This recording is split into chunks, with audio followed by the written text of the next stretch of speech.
हिंदी साहित्य इतिहास की परंपरा। आज हमारी ये टीजीटी की दूसरी क्लास है। हिंदी साहित्य इतिहास की परंपरा की भूमिका। हिंदी साहित्य लेखन की शुरुआत 19वीं शताब्दी से प्रारंभ होती है। इसके पूर्व जो कुछ भी साहित्य इतिहास लेखन के नाम पर मिलता है वह सब कालक्रम सन व संवत आदि के अभाव में साहित्य का इतिहास नहीं कहा जा सकता। 19वीं शताब्दी के पूर्व 17वीं शताब्दी में नाभा दास द्वारा रचित भक्तमाल में 200 भक्त कवियों का जीवन मृत्यु तथा वैष्णव धर्मावलंबी गोकुलनाथ द्वारा रचित 2 ग्रंथ 84 वैष्णवन की वार्ता तथा 2 वैष्णवन की वार्ता। साथ में 18वीं शताब्दी में कालिदास हजारा को कालिदास त्रिवेदी ने भक्तों के जीवन मृत्यु को प्रस्तुत किया है।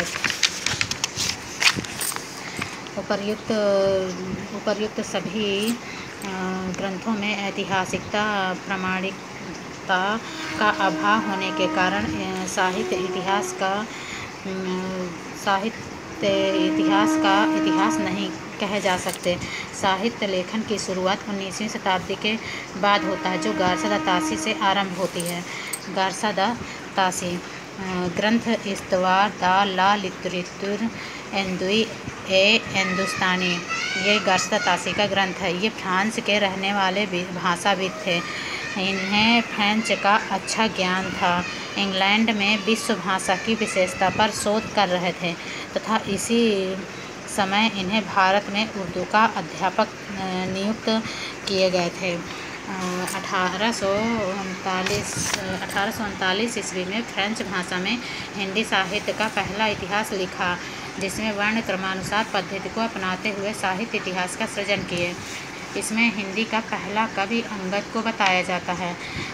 इस ग्रंथ में कुल 738 कवियों का उल्लेख है, जिसमें महज 72 कवि हिंदी के थे, शेष उर्दू के थे। इस ग्रंथ के प्रथम भाग का प्रकाशन 1839 ईस्वी तथा द्वितीय भाग का प्रकाशन 1847 ईस्वी में हुआ, जबकि इसके दूसरे संस्करण का आगमन 1871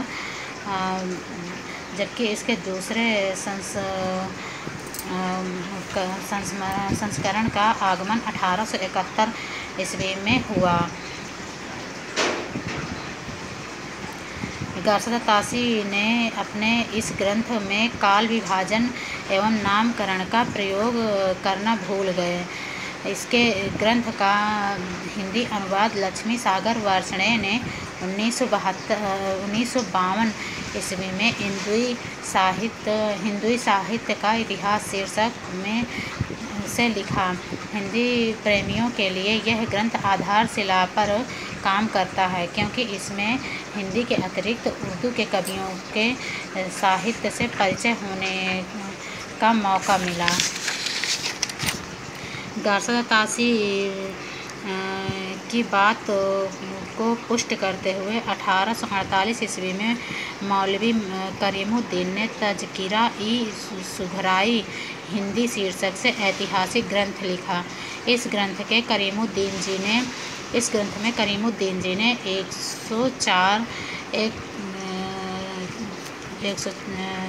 1004 कवियों का उल्लेख किया है, जिसमें प्रथम कवि अब्दुल कादिर बख्श को बतलाया। साथ ही 1004 कवियों में केवल 62 कवि हिंदी के बतलाए। इन 62 कवियों में तुलसीदास का नाम नहीं था। यह मध्य उर्दू भाषा में लिखित है, अतः हिंदी साहित्य का इतिहास को सर्वप्रथम उर्दू में लिखने का कार्य मौलवी करीमुद्दीन ने किया।